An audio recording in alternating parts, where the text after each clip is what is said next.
Have you ever heard the phrase, "you can't go home again," and wondered what it meant exactly or where it came from? The phrase, popularized by a novel written by Thomas Wolfe in the 1940s titled "You Can't Go Home Again," is a phrase born from the sentiment of nostalgia and fond memories of times long past. Essentially, the phrase is saying that we can never return to the snapshots in time that make up our fondest memories.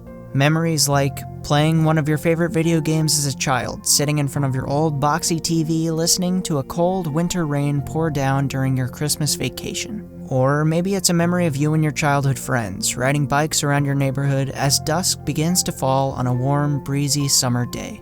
Friends that maybe you haven't spoken to in years. Friends that have grown, changed, and moved on, just like you have. See, this simple phrase embodies one of the hardest truths that people realize as they grow older, that as time moves forward, change begins to occur. From small things like the way people think or act to much bigger things like the infrastructure of your hometown or the mountain of responsibilities you're now faced with as you've gotten older. Night in the Woods is, in a lot of ways, that phrase stretched and molded into a wonderful little game packed with charm and some surprisingly heartfelt and relatable life lessons. As for my personal relationship with Night in the Woods, it's a very special game to me.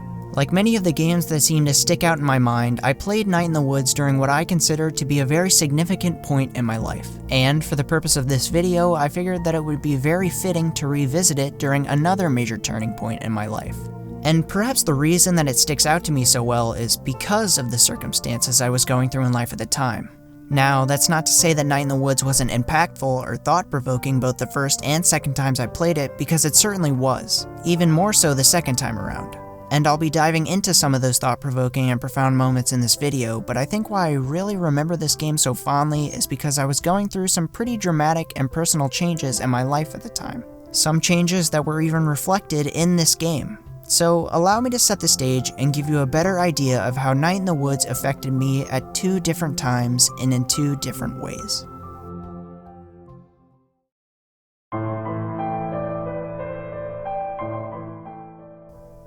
The first time I played Night in the Woods was back in January of 2018, shortly after its release on Nintendo Switch. To make a very long, emotionally draining, and mentally taxing story short, I had just gone through the hardest and most stressful semester of my college career. And at the same time, I was also navigating through, and eventually leaving, a very harmful relationship with someone very close to me. It's no exaggeration for me to say that it was probably the lowest point in my life that I had ever experienced, and hopefully will ever experience with any luck.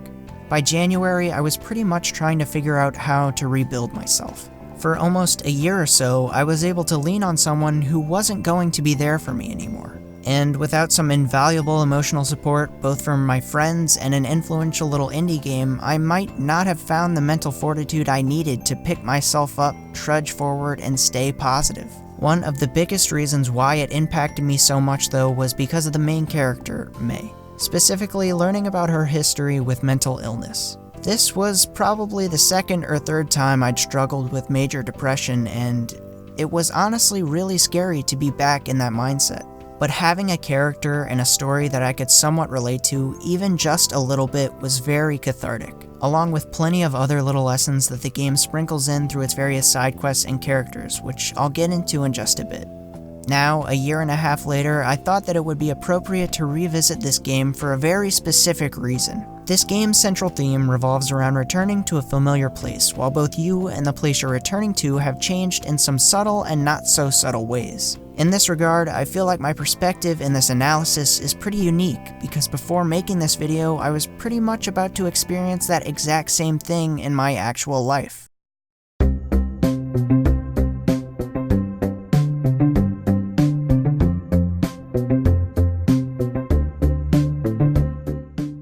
After leaving home 4 years ago to attend college in another city away from my home, my family, and my childhood friends, I was finally coming back home. My lease was up on my old college apartment, and I was going to be bumming it at my parents' house, my old house, until, well, my life moves forward. Naturally, during those 4 years away from home, I changed pretty significantly. and I wasn't the same person I was when I left 4 years ago. And my family, my house, my old neighborhood, and the life that I had before I left 4 years ago had also changed in a lot of ways. So while me and Mae's situations aren't exactly similar, she dropped out of college while I'd finished up my degree, we were both returning home, to places that weren't really home anymore.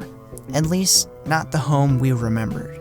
So now that I've set the stage and told you why this game is so special to me, let's take a look into why this game is so special in its own right.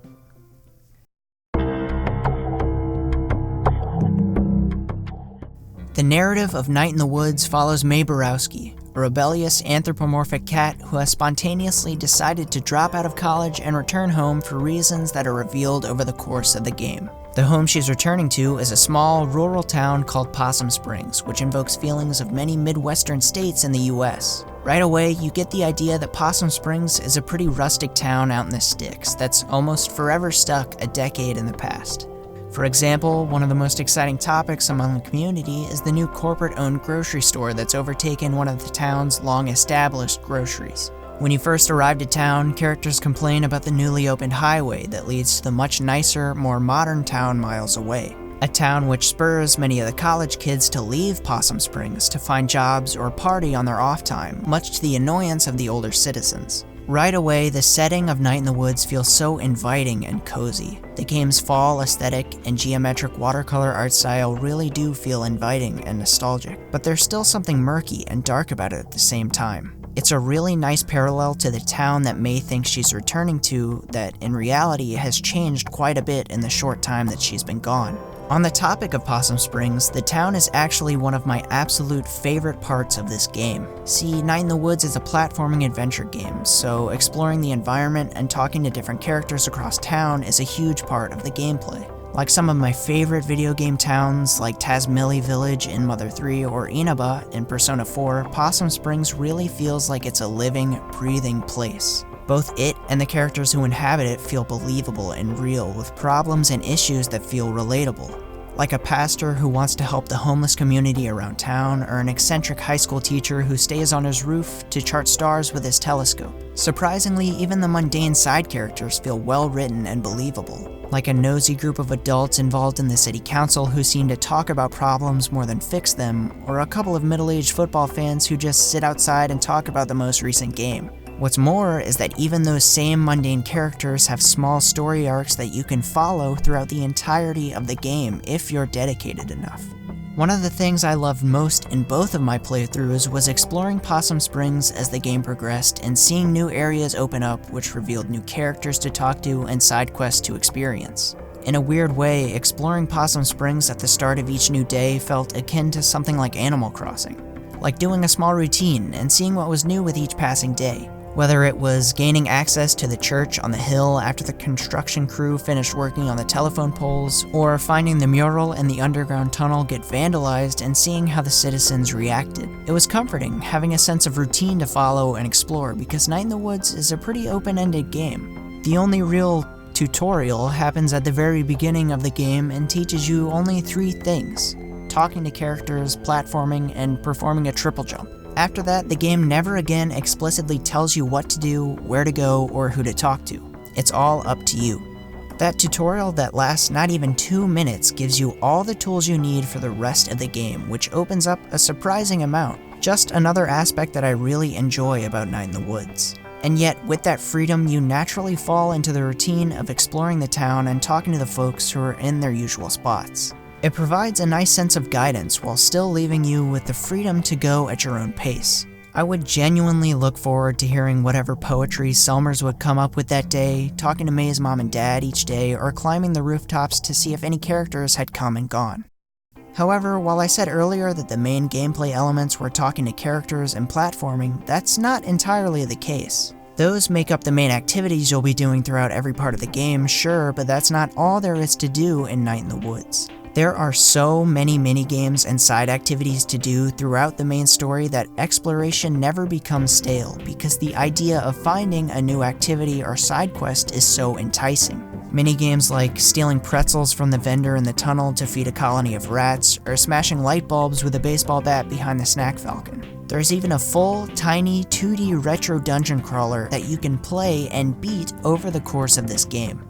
One of my personal favorite minigames was playing bass in your room, reminiscent to Guitar Hero, which reminded me constantly how absolutely amazing the soundtrack to this game was, with some of my favorite tracks being Cycles and Die Anywhere Else. Like any self-respecting game, the tracks in the game perfectly reflect every moment, feeling, and theme represented in Night in the Woods, and I implore you to go listen to it in your downtime, as it is super underrated.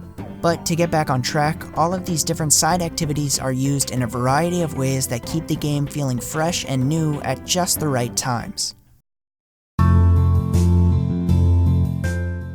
However, one of the strongest aspects of Night in the Woods is in its writing and characters. I've already talked a little bit about some minor NPCs who inhabit Possum Springs and how they have their own small story arcs, but a lot of side characters also have really interesting stories to experience, like MaeBea's parents, Pastor K, Bruce, Lori M, and Germ. Characters who are more than minor NPCs, but not major characters like MaeBea's 3 main friends. What's so great about these side stories is that each of them is completely optional and takes a certain amount of dedication to see through. And that dedication is always rewarded with a touching sequence or story that builds upon those characters and by extension the world even further. Some standout stories for me came from Pastor K, Bruce, and MaeBea's mother.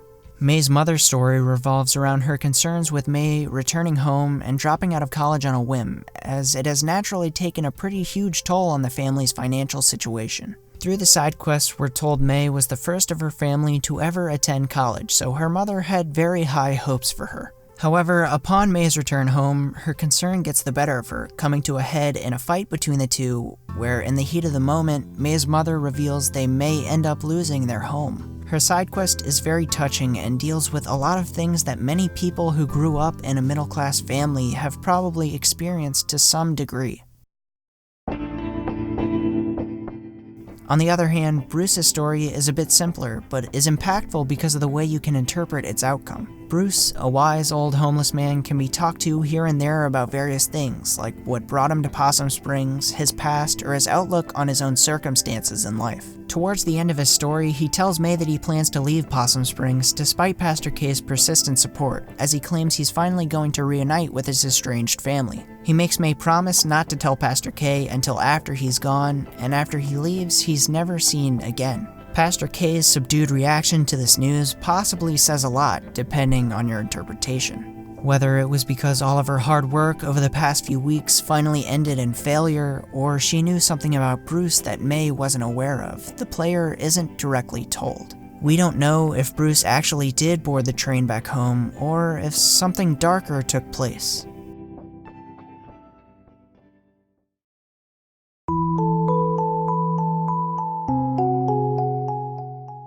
Finally, Pastor K's story revolves around both her attempts to help the homeless community while appeasing the city council, and also with helping MaeBea find where she stands on topics of God and religion. One of the most visceral scenes in her story is when MaeBea is talking to her about the nature of God and the strange dreams she's been having.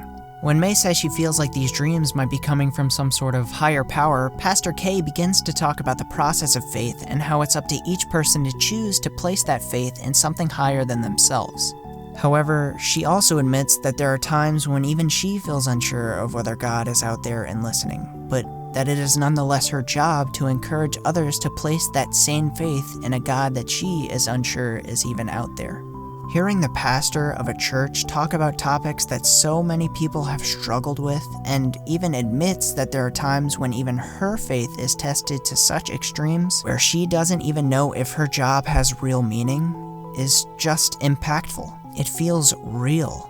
These side stories in Night in the Woods are really where the writing and storytelling shines through the most, aside from some of the highlights of the main storyline and main characters. However, one of the major flaws of Night in the Woods rears its ugly head in this very side quest, being MaeBea and her personality, specifically with how she's written and her level of immaturity throughout the game. While I like MaeBea's setup, her situation, and the overall arc that she goes through and deals with over the course of the main narrative, a lot of her dialogue and reactions to characters can be a bit frustrating to say the least. In a lot of ways, Night in the Woods is very much a product of its time and genre. As an indie adventure game, it feels very much like it was made by a group of people with similar mindsets and ideals. And in most cases, that isn't necessarily a bad thing. This mostly comes in through the quirky, trendy style that the dialogue is written in, using fractured sentences and shortened slang words that a slightly older generation might think the younger generation would rely on much more than they actually do. And while the writing is honestly not too far off base most of the time, and I actually enjoyed it much more in my second time going through, there are times here and there where it does feel a bit grating and unrealistic. And most of the time those portions of writing come from MaeBea. A lot of her reactions to situations just feel far too unrealistic and quirky to be believable, as shown in the side quests involving both Pastor K and B, who's one of MaeBea's main 3 friends throughout the story. I think the main problem with MaeBea as a character is that she often toes the line of being an awkward, eccentric college student and being an exaggerated stereotype of that exact same thing. It's just strange to me because almost every other character in the game feels so much more well-written and believable than the main character herself. Don't get me wrong, MaeBea does have her standout moments, and her personality can be charming and endearing at times. However, there are some really serious and heartfelt moments in the game where MaeBea's personality muddies what would be an extremely impactful scene. Thankfully, nearly every other character is able to support MaeBea's more frustrating dialogue and writing.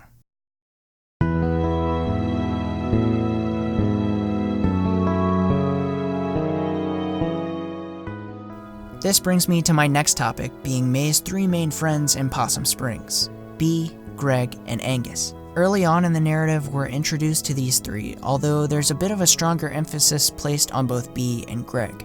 Gregg is MaeBea's best friend from high school and Angus's partner, who chose to remain in Possum Springs while MaeBea set off to college. He's a loud, excitable guy and a bit of a troublemaker, but he has a good heart.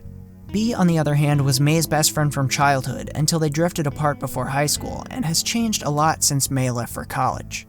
Angus, who sort of takes third fiddle to B and Gregg, is a kind and polite young man who hides quite a troubled past under his calm and collected exterior.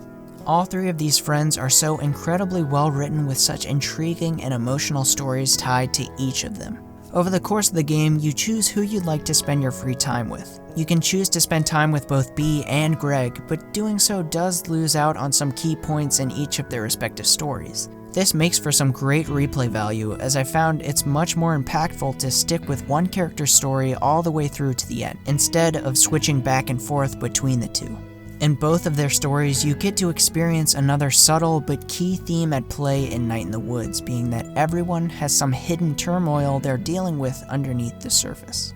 In Gregg's case, it's his lack of confidence in himself and his relationship with Angus. He thinks that he's not good enough for Angus, and that without him, he'd have no future, no plans, just stuck in Possum Springs. Gregg also deals with what's most likely bipolar disorder, as well as a newfound sense of responsibility that he takes on in order to move out of Possum Springs with Angus. All in all, it's a nice little story about the internal worries and struggles that people in relationships feel but don't speak about out of fear of burdening their partners or the people around them.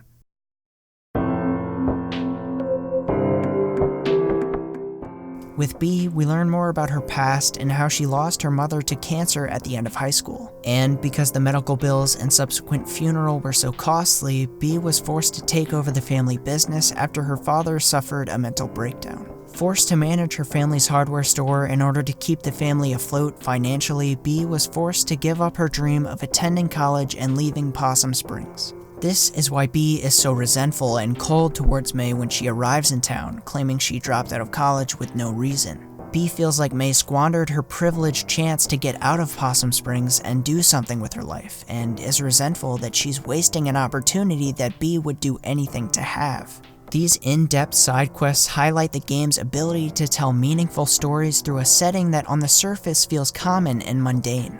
And while Angus is far less emphasized throughout the main narrative, he still gets a really emotional story regarding his childhood and history with domestic abuse.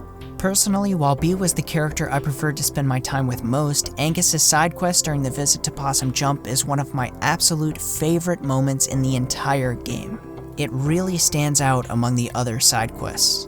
Even though you only get the one chance to spend time with him, he feels like one of the most fleshed out characters. You understand why he thinks the way he does, why he believes what he does and doesn't, and why he strives to be a good person. Angus's side quest is probably my top example of why I think the writing in this game stands out so well.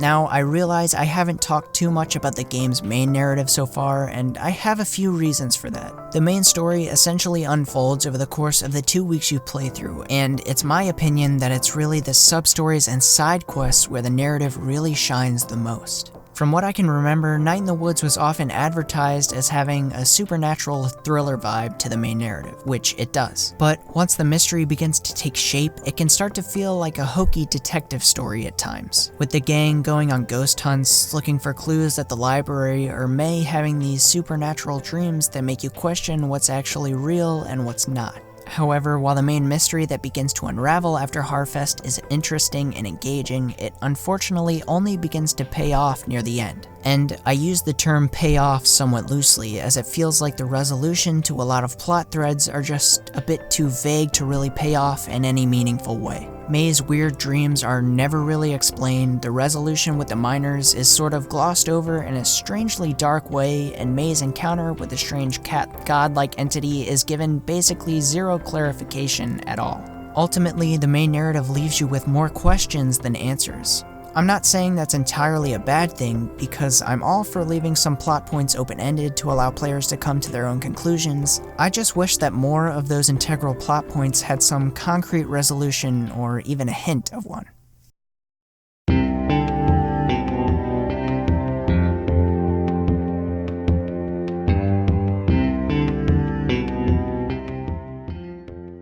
Even though the game has a few faults, far fewer than the good elements that this game has to offer, I really can't stress how much of a treat it was to revisit this game after some time had passed. I rediscovered so many things that I had missed on my first playthrough, like the entire side quest with Germ, being able to visit his house, or feeding the rats and seeing them slowly overtake the town by the end of the game. Nothing all too groundbreaking or earth-shattering, but charming little side stories and activities that really made me love this game just that much more.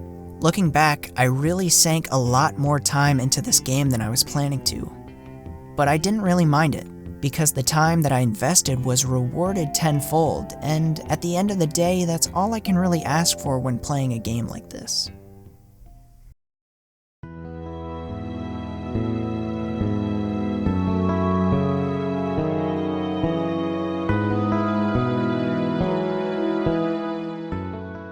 So ultimately, what did I take away from Night in the Woods after going back to it during this new chapter in my life? Well, true to my first point in this video, you really can't ever go home again.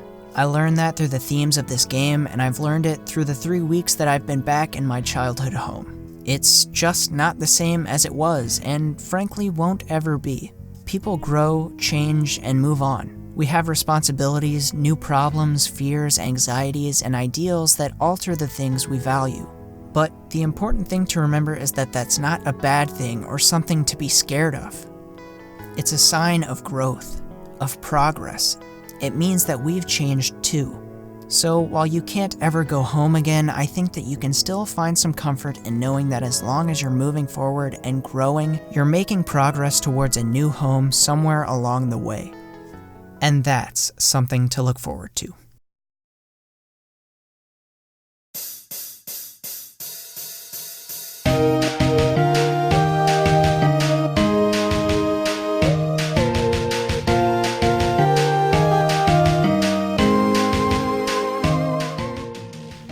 Hey everyone, thanks so much for watching this video. If you made it this far, you have my most heartfelt and sincere thanks. This video, for whatever reason, was pretty taxing to put together, whether it was the subject matter or the various hurdles I've had to jump through to actually get this thing up and running. This one actually had a lot of delays attached to it, which of course I was not happy about, but nonetheless we made it through and I'm really happy with how this one turned out. If you have any thoughts about either Night in the Woods or this video, please consider leaving a comment and a like down below. I would really appreciate it. And consider subscribing to see more content like this in the future. Alright, thanks again, guys. See you in the next one.